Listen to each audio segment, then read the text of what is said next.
মাহফুজ আলমকে পরিচয় করে দিয়েছিলেন বিশ্বসভায়, তিনি বলতেছেন যে কথিত আন্দোলনের নামে কিংবা মহড়া দিয়ে এখন থেকে শক্ত হাতে মোকাবেলা করা হবে। কেন তিনি এটা বললেন? তিনি তো বিপ্লবেরই মাস্টার মাইন্ড না। আমি বলতে চাই বিচার, আমি কিন্তু প্রতিটা টকশোতে বলি এদের প্রথম বিচার হতে হবে, তারপর তাদেরকে আপনি নির্বাচন করবে কি করবে না, কিংবা তাদেরকে যদি আপনি নিষিদ্ধ করেন দরকার হলে, আপনি এখন নিষিদ্ধ করবেন না, আপনি তাদের নিবন্ধন বাতিল করবেন না, আপনি এর মধ্যে নিরীহ কর্মী থাকতে পারে না।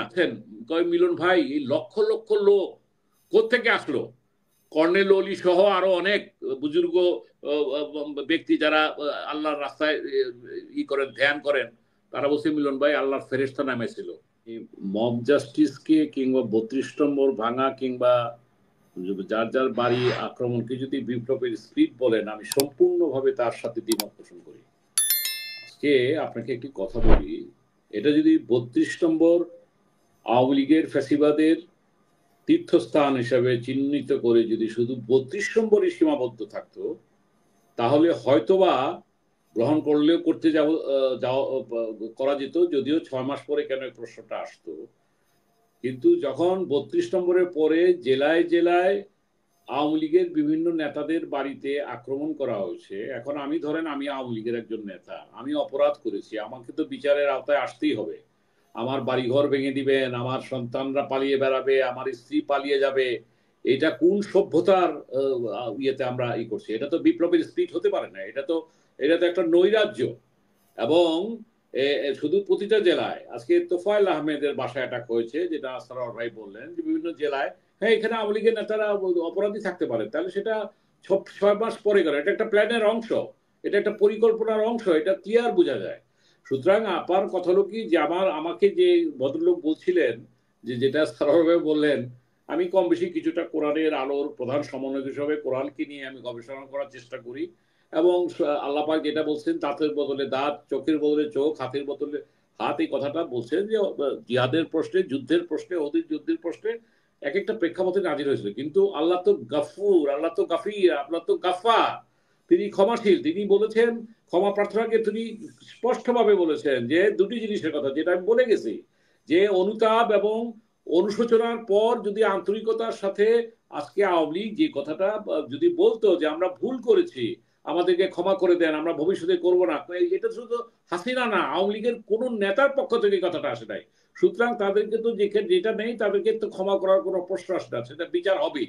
তো এখন প্রশ্ন হলো যে আমরা তাদের বিচার করব, কিন্তু আপনি যেখানে সেখানে আজকে এই নৈরাজ্য যেটা আজকে হয়েছে, এটা আমি মনে করি না এটা বিপ্লবের স্পিরিট, এটা কোনো একটা চক্রান্তের অংশ। তাহলে যে কথাটা আবার রিপিট করতে হয় যে ডক্টর ইউনূস যাকে মাস্টার মাইন্ড হিসাবে মাহফুজ আলমকে পরিচয় করে দিয়েছিলেন বিশ্বসভায়, তিনি বলতেছেন যে কথিত আন্দোলনের নামে কিংবা মহড়া দিয়ে এখন থেকে শক্ত হাতে মোকাবেলা করা হবে। কেন তিনি এটা বললেন? তিনি তো বিপ্লবেরই মাস্টার মাইন্ড।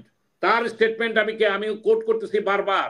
যারা বলতে চান যে এটা একটা কি বিপ্লবের স্পিরিট এটা ছিল, তিনি তো বলতেছেন রাষ্ট্রকে অকার্য করার এবং ব্যর্থ করার প্রয়াস, এটা হতে দেওয়া হবে না। তাহলে এই মাস্টার মাইন্ড কেন এই কথা বলতেছেন?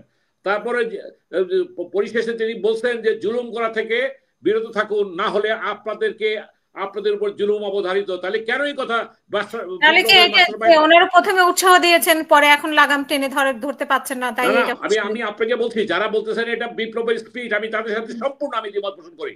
আরেকটা কথা বলতে চাই, আজকে বিএনপি বলেন, ভবিষ্যতে সারোয়ার সাহেব বলেন, কিংবা আমি বলেন, আপনি বলেন, তারা ক্ষমতা থাকবে, ক্ষমতা থেকে চলে যাওয়ার পর এটা কালচারে পরিণত হবে, আমার বাড়িঘর ভেঙে দেওয়া হবে। এটা তো হইতে পারে একটা আইনি শাসনের দেশে, যেই সুশাসনের জন্য, যে ন্যায় বিচারের জন্য, যে মুক্তিযুদ্ধ আমরা করেছিলাম, যে ২৪-এর গণ অভ্যুত্থান হয়েছে, আপনি সেখানে ন্যায় বিচার থাকবে না, আপনি যা ইচ্ছা তাই করবেন, মব কি করে আপনি বলবেন বিপ্লবের speed? No, it's not acceptable to the society. এটা হলো ক্লিয়ার কাট কথা। তাই আমি অত্যন্ত বিনয়ের সাথে বলতে চাই যে আজকে দেখেন, এই বিএনপি সহ যে রাজনৈতিক দলগুলো ধ্বংসযজ্ঞে কিন্তু তারা অংশ নেয়নি, এটা কিন্তু খেয়াল করেন। ইভেন কি এই যে ইয়েতে ৩২ নম্বরে আমি কোনো ছাত্র সমন্বয়কে দেখি নাই, যদিও তারা বলেছে মার্চ টু 32 ৩২ নম্বর বুলডোজার অপারেশন নাকি এটা বলেছিল, কিন্তু তাদেরকে ওইখানে দেখা গেছে অচেনা কিছু ছাত্র, সেটা বিপ্লবী হতে পারে, উদ্যোগী হতে পারে, তাদেরই হতে পারে, কিন্তু চেনা মুখ সেখানে দেখা যায় না। সুতরাং এখানে একটা জায়গায় তো যে কোনো বিপ্লবের প্রথম সারির, মধ্য সারির, দ্বিতীয় তৃতীয় সারির নেতারাও থাকেন। আমাকে আপনার কাছে প্রশ্ন, সারোয়ার ভাইয়ের কাছে প্রশ্ন, কোন নেতাটা ছিলেন 32-এ যে অভ্যুত্থানকে সেখানে কোন নিশ্চয়ই এই ছাত্র নেতৃত্ব বলেন কিংবা জামাতে ইসলাম বলেন কিংবা বিএনপি বলেন, কোন নেতার নেতৃত্বে এটা হয়েছে? আপনি একটা সাধারণ লোক উস্কে দিয়ে একটা ঘটনা ঘটবে, সেনাবাহিনী দাঁড়িয়ে থাকবে। আমি 32 সম্পর্কে জাস্টিফাই করছি না, আমি বলতে চাই বিচার, আমি কিন্তু প্রতিটা টকশোতে বলি এদের প্রথম বিচার হতে হবে, তারপর তাদেরকে আপনি নির্বাচন করবি কি করবে না, কিংবা তাদেরকে যদি আপনি নিষিদ্ধ করেন দরকার হলে, আপনি এখন নিষিদ্ধ করবেন না, আপনি তাদের নিবন্ধন বাতিল করবেন না, আপনি এর মধ্যে নিরীহ কর্মী থাকতে পারে না, আপনি গ্রামে গঞ্জে তাদেরকে যে হত্যায় জড়িত ছিল না তাদেরকে আপনি তার বাড়িঘর ভেঙে দিবেন।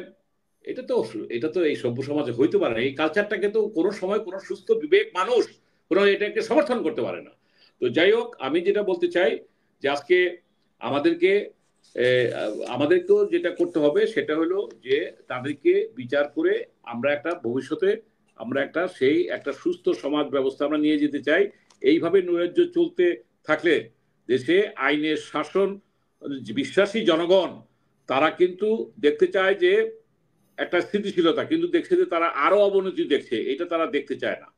তারপর ধরেন এখানে একটা কথা বলি, দেখেন নজিরবিহীন গণ অভ্যুত্থানের পর যেখানে আইন শৃঙ্খলা প্রতিষ্ঠা করার সব ক্ষেত্রে মানে এটা জনগণের আকাঙ্ক্ষা ছিল, কাম্য ছিল, তখন এইসব নৈরাজ্য যত কম হবে ততই কিন্তু মঙ্গল। কিন্তু দিন দিন বাড়তেছে। এটা হয়তো 5 তারিখের পরে 10 তারিখ পর্যন্ত পুরো অগাস্ট মাস ধরে যদি এটা চলতো, মানুষ কিন্তু চলতো যে একটা ক্ষোভ যেটা হয়েছে 5 তারিখের পরে 3 দিন সরকার ছিল না। আমি তো মনে করি যে 3 দিন সরকার ছিল না ওই দিন তো এই এখনকার সময়টা অনেক ভালো ছিল। ওই 3 দিন সরকারের সময় কোনো এলাকা পাহারা দিতে হয় না, কোনো ডাকাতি হয় নাই, কোনো নৈরাজ্য হয় নাই। তখন তো অনেকটা এটা সরকার বিহীন অবস্থা যখন ছিল তখন এর চেয়ে বর্তমান যে পরিস্থিতি, আপনার জিনিসপত্রের দামও এত বাড়ে নাই, আপনার আইন শৃঙ্খলা পরিস্থিতি এত অবনতি হয় নাই। তো যাই হোক, এখন আমাদের যে কথা আমি লাস্টে আমি কনক্লুডটা এইভাবে করতে চাই। আপনার কাছে আমার আরেকটা মানে লাস্টের কথা বলার আগে আরেকটা প্রশ্ন, যে বেনজিরকে পালিয়ে যেতে সহযোগিতা করেছে, এখন আবার বেনজির যখন একটা বক্তব্য দিল পুলিশ সম্পর্কে, এখন বলছে যে বেনজিরকে গ্রেফতারের জন্য ইন্টারপোলের রেড অ্যালার্ট জারির নির্দেশনা। তো না না না, এইটাই তো কথা, যেটা সারোয়ার ভাই অত্যন্ত সুন্দরভাবে আগে বিভিন্ন সময় বলে গেছেন, আমি তার এটাকে সমর্থন করি। দেখেন এদের তো 60-70% লোক এখনো তো আমার প্রশাসনে আছে, এবং এই যে 600 লোককে সেনাবাহিনী দিয়েছে, আমি সারোয়ার ভাইয়ের সাথে একমত যে সেনাবাহিনী সম্পর্কে একটু বলে দিই, তারপরে কথা আসি। জেনারেল ওয়াকার একটা কৌশলের কাজ করেছিলেন 5ই আগস্ট, আমি মনে করি উনি ঠিকই করেছিলেন। আজকে উনি যদি ভূমিকা না রাখতেন, আজকে উনারা বললেন কর্নেল সাহেব থাকলে ভালো হতো, নিশ্চয়ই উনি পরে শুনে নেবেন, ধরেন ক্যান্টনমেন্টে নিয়ে শেখ হাসিনাকে রাখা হতো। আপনার সেনাবাহিনী কি তখন যেহেতু সিদ্ধান্ত নিয়েছে তারা গুলি ছুড়বে না, পাবলিক যদি জানতো যে ক্যান্টনমেন্টে গেছে, পাবলিক তো ক্যান্টনমেন্টে ঢুকতো। এটা আমার বিশ্লেষণ। এটা আপনি তো এই মবকে থামাইতে পারতেন না।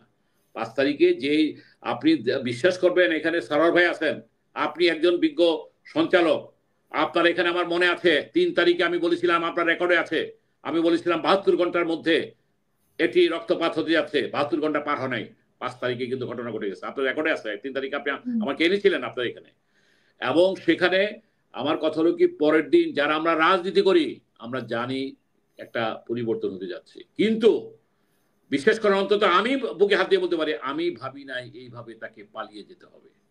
তাহলে কেন পালিয়ে গেছেন? এক আমার বন্ধু উত্তরা থেকে বলতেছেন, মিলন ভাই এই লক্ষ লক্ষ লোক কোত্থেকে আসলো? কর্নেল অলি সহ আরো অনেক বুজুর্গ ব্যক্তি যারা আল্লাহর রাস্তায় করেন, ধ্যান করেন, তারা বলছে মিলন ভাই আল্লাহর ফেরেশতা নামেছিল এই ফ্যাসিবাদের বিরুদ্ধে, মানুষের রূপে আল্লাহর পক্ষ থেকে এটা গজবটা দিলেছে। এই যে যেটা হয়েছে আমরা জানতাম এই সরকার ক্ষমতা থাকতে পারবে না, হয়তো অন্যর কাছে ক্ষমতা দিয়ে সে অফ থাকবে কিংবা যাবে, কিন্তু এইভাবে তাকে 45 মিনিটের মধ্যে তাকে চলে যেতে হবে, এটা কেউ যদি বলে যে আমি জানতাম, আমি বলবো সে মিথ্যা কথা বলতেছে।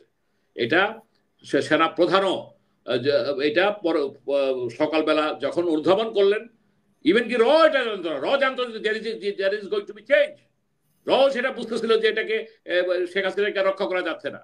কিন্তু যখন দেখলো সকালবেলা সেনা প্রধানরা রাত্রিবেলা থেকে কথা হচ্ছিল যে কিছু হলে তাকে হয়তো সেভই করবে, কিন্তু তাকে এই 45 মিনিটে কেন পাঠাইতে হলো? এই যে লক্ষ লক্ষ লোকের যে উত্তাপ যেটা হয়েছিল সেটা তো আমরা দেখেছি। এটা আল্লাহর পক্ষ থেকে বিশেষ একটা ওই যে মানে যেটা পাঠানো হয় বিভিন্ন ফেরাউনের বিরুদ্ধে কিংবা নমরুদের বিরুদ্ধে, আল্লাহ পাক যে ইতিহাস আমাদের সামনে রেখেছেন, এখানে তো সেই ফেরাউনের বিরুদ্ধে কাহিনীটা ঘটেছে। 15ই আগস্ট তার দলের মালিক ওকিল শেখ মুজিবকে বলছিল ফেরাউনের পতন হয়েছে। এইবারও তো সেই ফেরাউনের উত্তরসূরি বড় ফেরাউনের পতন হয়েছে। তো এগুলি তো আমরা দেখেছি।